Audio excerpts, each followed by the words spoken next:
पर अभय दुबे, मतलब रुपए को डॉलर से जोड़ दीजिए, जो नरेंद्र तनेजा कह रहे हैं। दुनिया भर में और कितनी करेंसीज हैं, पाउंड है, यूरो है, युआन है, ऑस्ट्रेलियन डॉलर है। एक ही करेंसी से जोड़कर क्यों देखें? उन्होंने अपने ब्याज दरें हर बार 0.25% 3 बार में बढ़ा दी, यानी कि 2.25%।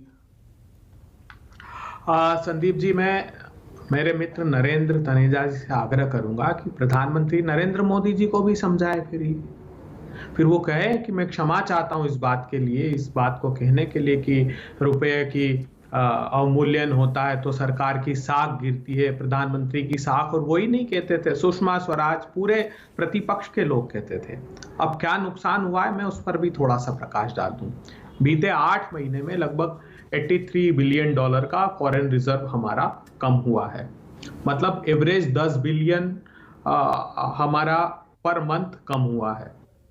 और ये 2008 का जो हमारा ग्लोबल क्राइसिस थे उसमें $70 बिलियन था, उससे भी अधिक तेजी से ये गिरा है। अब रुपये का अवमूल्यन जो है, डिवेल्यूएशन है, उस इकोनॉमी को तो सूट करता है जो एक्सपोर्ट बेस है, जैसे चाइना डिवेल्यूएट करके रखता है। हमारा इंपोर्ट का बिल बेतहाशा बढ़ रहा है नरेंद्र तनेजा जी। और आप जानते हैं जो पिछला जुलाई से सितंबर का हमारा क्वार्टर था, उसमें हमारा CAD जो है, current account deficit, 5.6% of GDP हो गया है, जो वेरी वेरी अलार्मिंग सिचुएशन है। 2% तक वो सामान्य माना जाता है। 2% के ऊपर 5.6 हो जाना, ये बहुत अलार्मिंग सिचुएशन है। हमारा ट्रेड डेफिसिट लगातार बढ़ रहा है।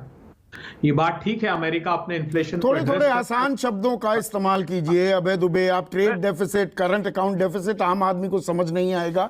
ट्रेड डेफिसिट की हम कितना बाहर बेचते हैं और कितना वहां से खरीदते हैं, उसमें कितना अंतर है, वो ट्रेड डेफिसिट हुआ। संदीप जी देखिए, बिल्कुल ठीक कहा आपने। अब हमारा जो ट्रेड डेफिसिट, मतलब हम जो, जैसे उदाहरण देता हूं मैं, चाइना से हमारा जो ट्रेड डेफिसिट है, मतलब हम जो चाइना से को एक्सपोर्ट करते हैं और चाइना से इंपोर्ट करते हैं, वो इस वर्ष $29 बिलियन बढ़ गया पिछले वर्ष की तुलना में। $72 बिलियन का हमारा अकेला चाइना के साथ ट्रेड डेफिसिट हो गया, मतलब व्यापार घाटा हो गया। अब हमारी परिस्थिति यह है कि जो हमारा पिछला क्वार्टर जुलाई से सितंबर का था, उसमें हमारे पास एक एडिक्वेट कवर होना चाहिए फॉरेन रिजर्व का। अभी फॉरेन पर ये दुनिया भर में समस्या है ना, डीवैल्यूएशन। क्या जो रुपया कमजोर हो रहा है, डॉलर हो रहा हो मजबूत, बाकी पाउंड स्टर्लिंग से लेके, यूरो से लेके, यूरोप में तमाम जो करेंसीज हैं वो भी तो गिर रही हैं। उनको भी तो देखना होगा। जो मायावती कह रही हैं कि ये साख से ना जोड़ा जाए, पर परेशानी दरअसल गरीबी, महंगाई, बेरोजगारी, उस पर क्या इंपैक्ट पड़ेगा? मैं एक और उदाहरण आपको देता हूं। देखिए, जो साख से जोड़ने की बात है ना, कैसे सरकार, आपने जो कहा ना, भी कैसा प्रचारित करती, वो ब्लूमबर्ग की एक रिपोर्ट थी कि साहब हम यूके की इकोनॉमी से आगे निकल गए। अब क्या बताया था उस समय? ब्लूमबर्ग की ने बताया कि भाई $854.7 बिलियन इंडिया की GDP थी और यूके की वॉज $816 बिलियन, इसलिए हम उनसे आगे निकल गए।